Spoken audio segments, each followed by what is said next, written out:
Hola, bos días. Estamos entrevistando a Jorge Carballido, especialista en adicción sen sustancias. Estamos encantados de terte con nós. Moitas gracias. Bo día. Igualmente. A UMAD é unha unidade municipal que trata as adiccións. Cal é a razón para que se decidiu dedicarse a este campo? A UMAD é unha unidade de atención ás adiccións, pero, xa te digo, é principalmente con sustancias e con sustancias ilegais. O motivo polo que eu decidín xa fai 20 anos dedicarme a este campo de traballar sobre o mundo das adiccións, pois foi casual. É dicir, vin a oportunidade, que había unha oportunidade sobre traballar en este campo de adiccións. Era un campo que traballaba previamente en outra faceta da miña vida, e dixen, bueno, pois xa teño uns coñecimientos básicos previos, creo que estou capacitado para traballar en eso. E bueno, pois moitas veces, como sempre, incertidumbre e tratar de avanzar. Existen moitos tipos de adiccións diferentes, pero nós estamos interesados por aquelas que non utilizan sustancias. En que se diferencian daquelas nas que se consume alcohol ou droga? Bueno, a principal diferencia entre adicción con sustancia ou sin sustancias, pois é eso.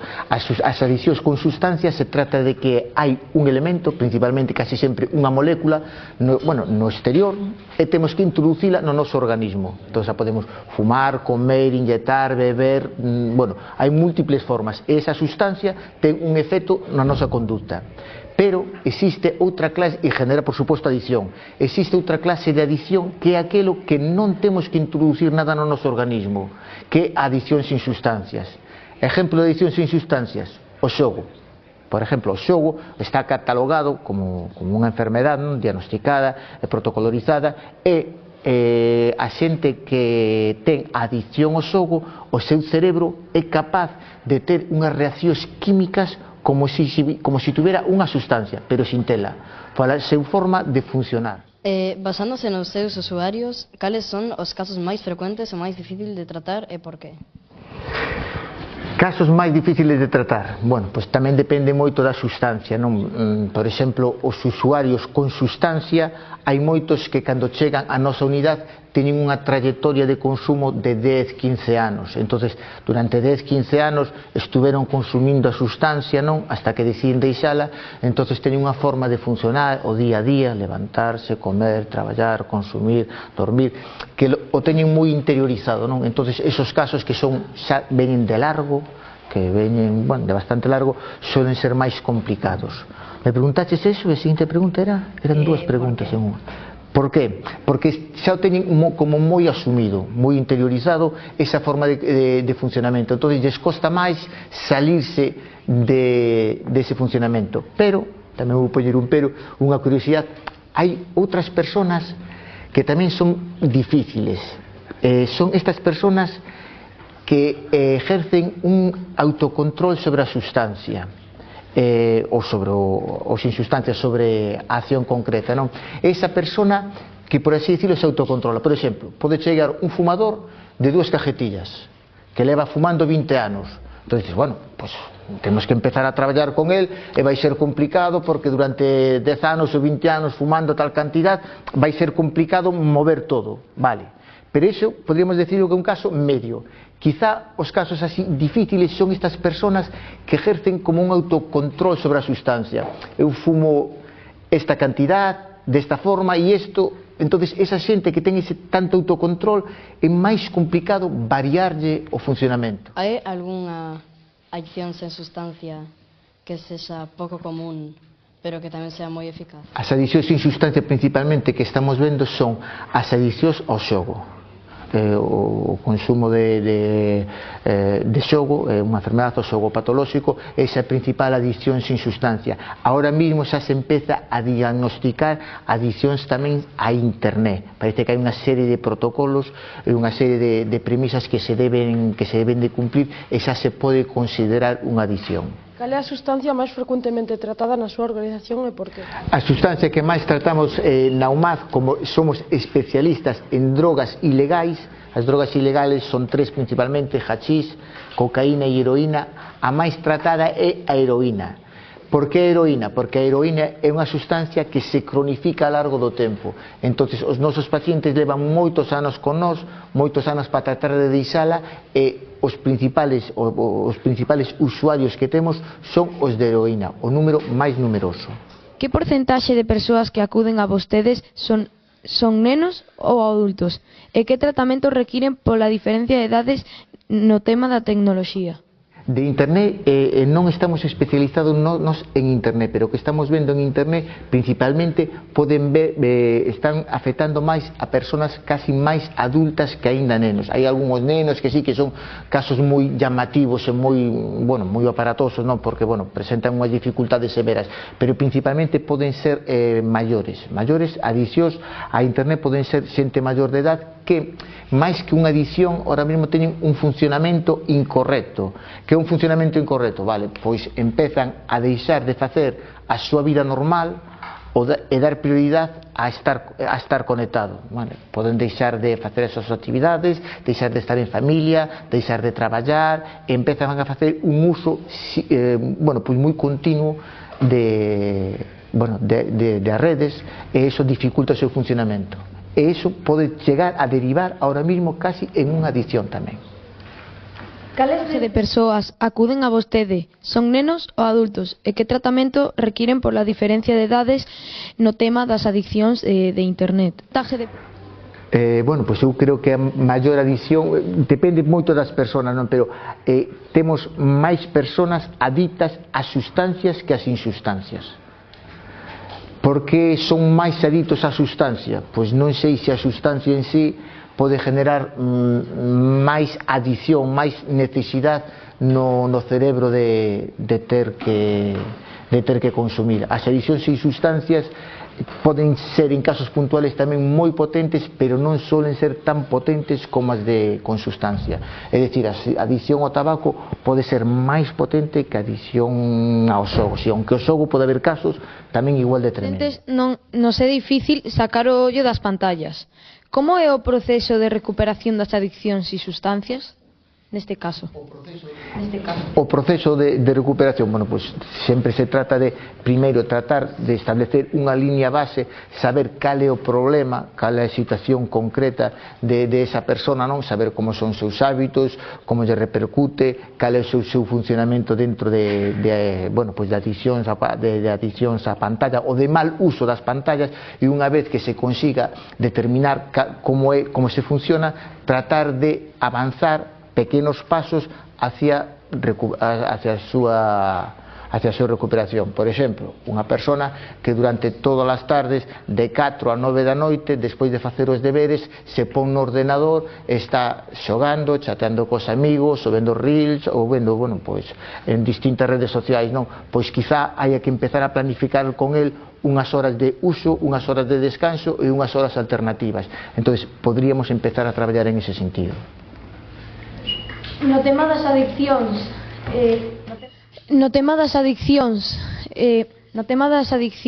sen sustancias, vostede cree que a oniomanía pode ser unha das máis graves afectadas? Pois é unha das adiccións que existe, iso que, eu a conocía como compra compulsiva, non? Pero, realmente, qual era a pregunta que me facías desa? Si era? Que se era unha das adiccións que máis poden enganchar sin sustancias. Quizá non. Quizá a adicción sin sustancia que máis engancha é o xogo económico. É dicir, o xogo de loterías, de apuestas, de rascas, de casinos e de apuestas deportivas. É o que máis está enganchando. Moi ben. Considera que o nivel de ludopatía aumentou ou disminuiu nestes últimos 20 anos? Dependendo da súa resposta, cal cree que son as causas? Vale, pois nos últimos 20 anos non teño a resposta. Se fora de sustancias das drogas teño todas as respostas, pero de ludopatía non. Sei que de ludopatía nos últimos 3-4 anos está baixando. É dicir, hubo un boom moi grande onde estaba a cousa moi pouco controlada e a xente empezou a xogar, a apostar bastante. Ahora mesmo, debido ás reglamentacións que empezan a existir, está baixando. Por así decirlo, antes as máquinas, por exemplo, tragaperras, as máquinas de monedas se podían poñer na gran cantidad de bares, ora cada vez se poden poñer en menos. As máquinas de apostas tamén se podían poñer en moitos, ora cada vez en menos. Entonces nos últimos 3-4 anos o índice está baixando, non che podo dicir canto, pero non o teño memorizado. De sustancias as teño memorizadas, pero de ludopatía non. Por que se inician as persoas no xogo e como é este proceso de facerse adicto? Como se inicia no xogo? A gran maior parte da xente non empeza a xogar directamente diñeiro e todo eso, senón normalmente empeza a xogar cousas sin diñeiro, despois pasa as cousas con diñeiro. Pois claro, compra unha vez e lle toca ten unha mínima recompensa e xa se genera no cerebro esa expectación, ese nerviosismo, esa necesidade de ter unha resposta rápida, e a partir de aí é como se pode chegar a crear a adicción. Vostedes, ao traballar, seguro que saben percibir ben cales son os pasos das adicciones ás pantallas. Como van sucedendo esos pasos? Sí. Pois, bueno, a xente que está utilizando as pantallas para tratar de dar a súa información, hai unha serie de premisas que cumplen para tratar de captar máis atención, non? Por exemplo, unhas de que vos vades encontrar continuamente van ser as recompensas. Antes, ou normalmente, se xoga para xogar, para practicar, para tener, para competir, non? Pero agora parece que se ti tes unha compra ou aportas diñeiro, te permite seguir avanzando en ese xogo, seguir competindo máis, non? Ese quizá pode ser o primeiro paso. Despois, estas estrategias as unen a outras, non? Os cofres e todo eso de recompensa os poñen moitas veces pola noite, día determinado, os poñen con outra actividade diferente para estar sempre pendientes e atentos a esa recompensa, a conseguila, e genera no noso cerebro, esa sensación de ter que estar aí e de necesitar saber que vai pasar, non? Eso que genera o noso cerebro, eso quizás sea a forma de, ir avanzando nesa adicción, non? Entrando de cheo na oniomanía, que xa sabes o que é, creo, que poderíamos facer entre todos individualmente para reducir o shopping online? Bueno, pois quizá ser consciente de que moitas das estrategias que están utilizando solo persiguen esa finalidade.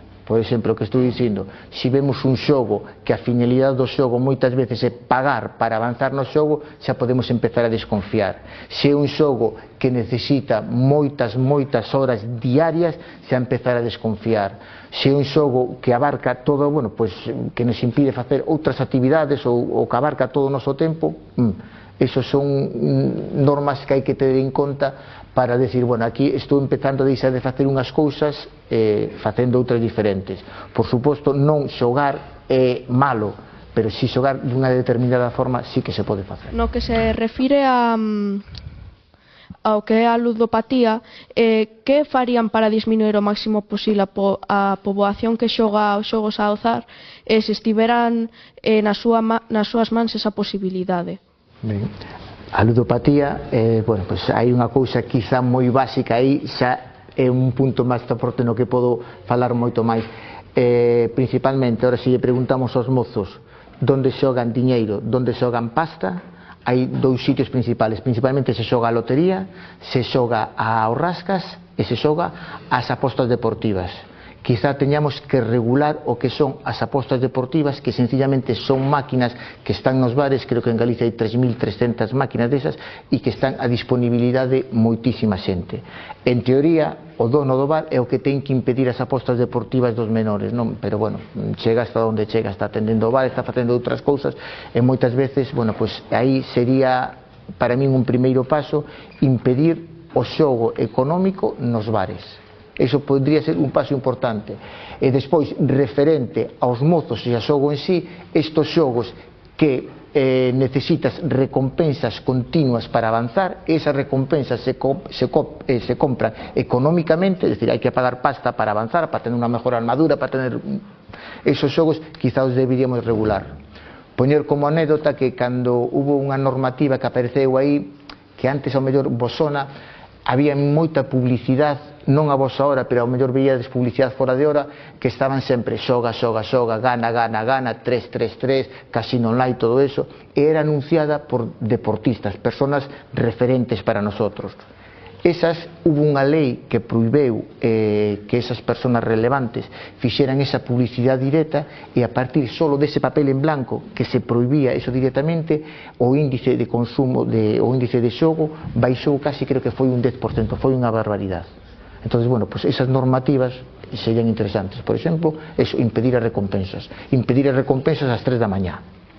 Claro, ás 3 da mañá é un truco, a xente se levanta ás 3 da mañá, estás medio no aliento, non sei que, para coger a recompensa, e non sabes moi ben o que fas, e te metes tamén onde non debes e estás máis vulnerable. Entón, se sacáramos as recompensas dos que son os xogos de paga, como xa mencionastes anteriormente, cree que se disminuiría moito a poboación que xoga aos xogos de azar?